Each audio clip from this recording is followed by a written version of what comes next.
Take a look at these images of things that you need commonly to play baseball.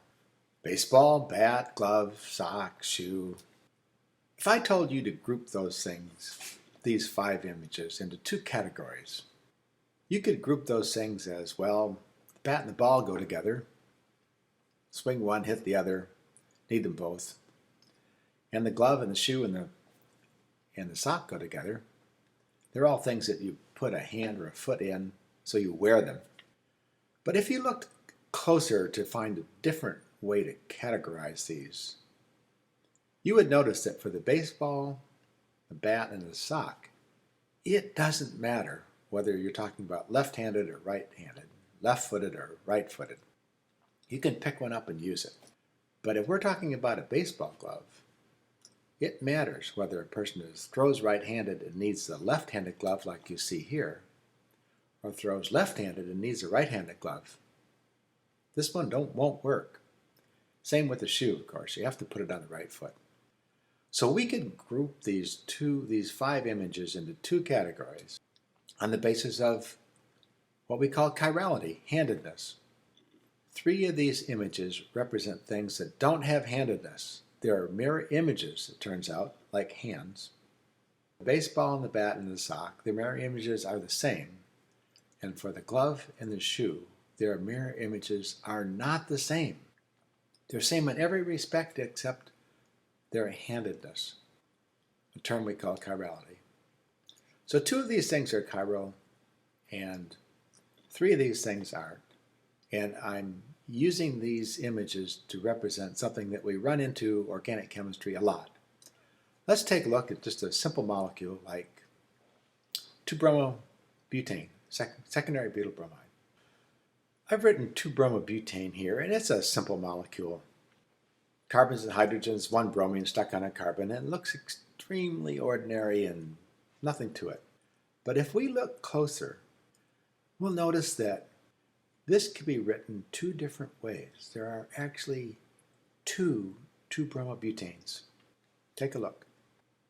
We can use the wedge and dash convention to show the exact positions of the bromine and the hydrogen on this carbon, and again on this molecule.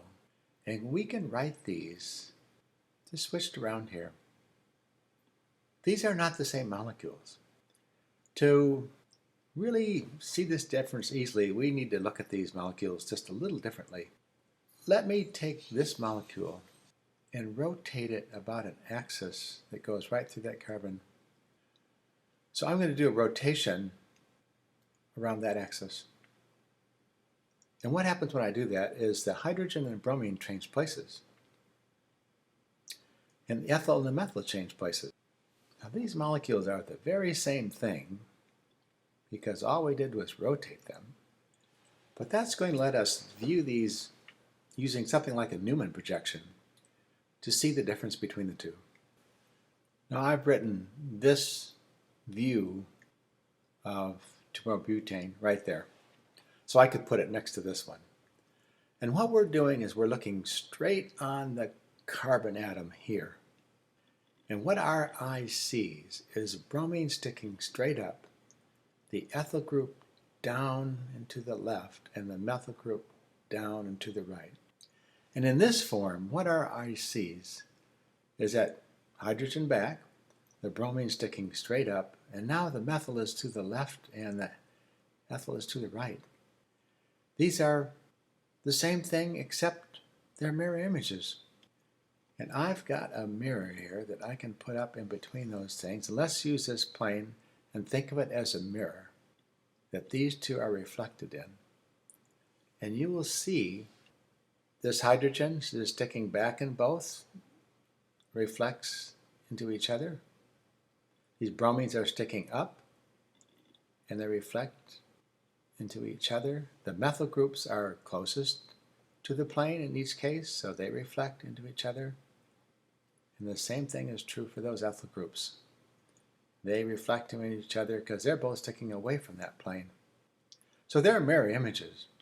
And now it's easier to see that these are different molecules.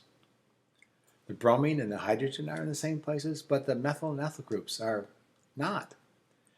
And if I were going to grasp this molecule, if this were possible, with a pair of tongs, it wouldn't matter which one I grabbed, because my tongs have two identical sides.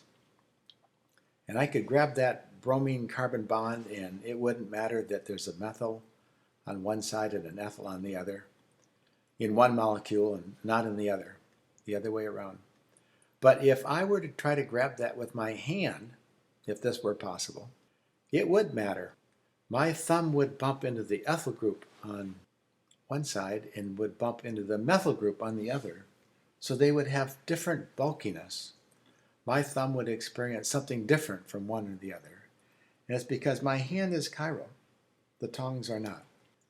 This molecule and this one are not identical. When I superpose one of these on top of the other, take a look at what happens. The bromine and the hydrogen are in the same places, and so is the carbon. But the ethyl groups stick on one side or the other. And my hand can tell the difference. So as I try to line these things up, it won't work out. And these mirror images are what we call non-superposable or non-superimposable. And it matters whether I try to grab this with something that's chiral, my hand, or something that's not, the tongs. The tongs don't care, my hand does care. So we need to pay attention to whether we have a chiral molecule or not.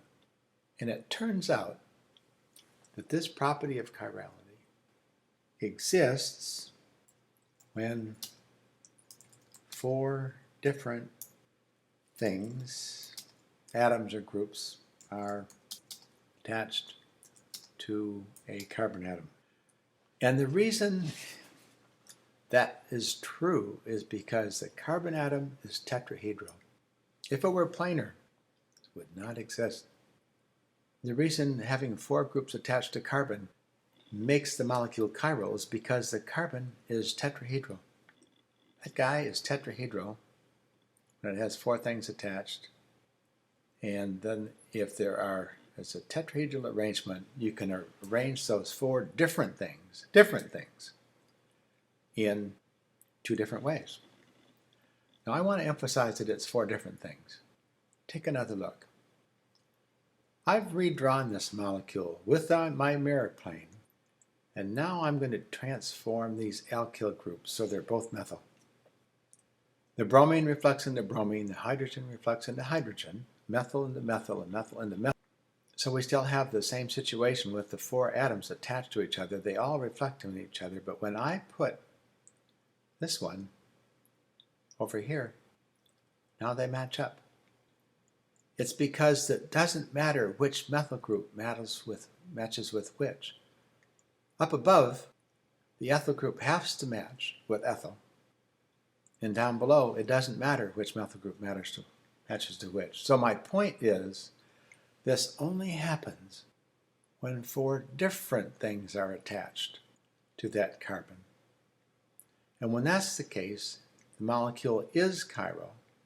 It's not superimposable on its mirror image. But if there are two things that are alike attached to one carbon, it's not a chiral molecule.